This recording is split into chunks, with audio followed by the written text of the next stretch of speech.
বৈষম্য বিরোধী আন্দোলন আসলে কি এটা বৈষম্য বিরোধী নাকি এটার মধ্যেই বৈষম্য আছে? স্পষ্টত সারা বাংলাদেশের মানুষ জানে এটার মধ্যেই সবচেয়ে বড় বৈষম্য। কারণ এই আন্দোলনের পরবর্তী সময় যারা উপদেষ্টা পদে, সমন্বয়ক পদে সারা বাংলাদেশে প্রভাব প্রতিপত্তি বিস্তার করেছেন প্রত্যেকেই ঢাকা ইউনিভার্সিটির ছাত্র। এর উপরে বন্ধু বান্ধব লেভেল, জাতীয় নাগরিক কমিটি বলেন, বৈষম্য বিরোধী বলেন, প্রত্যেকটা জায়গায় নাহিদ, আসিফ, সার্জিস, তারপর হচ্ছে হাসনাত, তারপর হচ্ছে যে মাহফুজ, তারপর হচ্ছে আপনার এই যে আরো যারা আছে, এরা 90% ছেলে একে অন্যকে চিনে 5 বছর। এরাই উপদেষ্টা পরিষদে, তারাই বৈষম্য বিরোধীর প্রধান পদে। আবার যে নতুন আরেকটা কমিটি হচ্ছে, এটাতেও তারা, রাজনৈতিক দলগুলোর পদগুলোতেও তারা। এই যে বৈষম্য, তাহলে বৈষম্যটা দূর করবে কে? দেখেন, কথাগুলো কিন্তু আমার না, এই কথাগুলো হচ্ছে এই বৈষম্য বিরোধী আন্দোলনের অন্যতম সমন্বয়ক চট্টগ্রামের রাফি। তার বক্তব্যটা আমার কাছে ভালো লাগছে যে আজ বুধবার বিকেলে নতুন ছাত্র সংগঠন ঘোষণা করবে বৈষম্য বিরোধী ছাত্র আন্দোলনের সমন্বয়করা।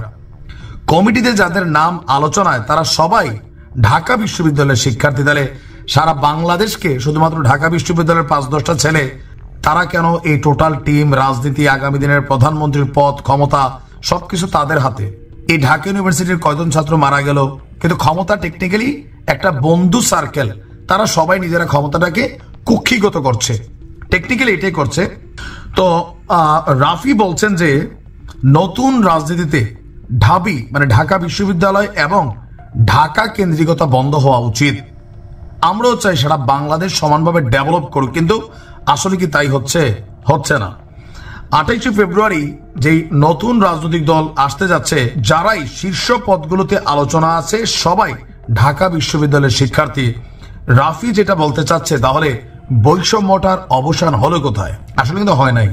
তাদের এই মানে সার্কেলের বাহিরে আপনি এখানে কাকে পাচ্ছেন যে আলাদা, যে পঞ্চগড়ের একটা ছেলে সে একটা বড় পদে চলে আসছে, অথবা ধরেন কুমিল্লার একটা ছেলে, এদেরকে ওই যে লামসাম কমিটি দিয়ে বুঝ দিয়া এলাকার মধ্যে ধরেন এক গ্রুপ আরেক গ্রুপের ভিতরে লাগালাগি ব্যস্ত। কেউ পদত্যাগ করছে, কেউ বলতেছে না, লোকালি একটু হালকা পাতলা, কেউ সালাম টালাম দেওয়া, চা দোকানে, ওই হাসপাতালে খুঁজা বিভিন্ন কাজ করা, এরা এগুলোতে আছে। কিন্তু মেইন যে জায়গাগুলা, কেন এই আন্দোলনের পরেও বৈষম্য দূর করতে গিয়ে তারা নিজেরাই এখন তারা বৈষম্য তৈরি করছে?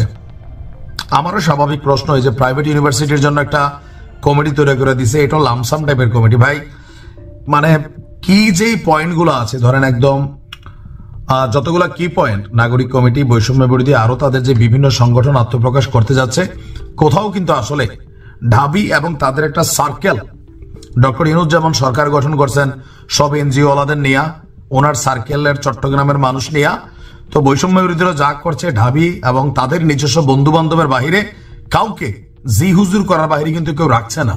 তাহলে সারা বাংলাদেশে এই 10টা ছেলে কি সবকিছু করছে? 64 জেলায় যে আন্দোলন গঠিত হয়েছে, বাকিরা কোথায়? যার কারণে রাফির এই স্ট্যাটাসটা যথেষ্ট মিনিংফুল।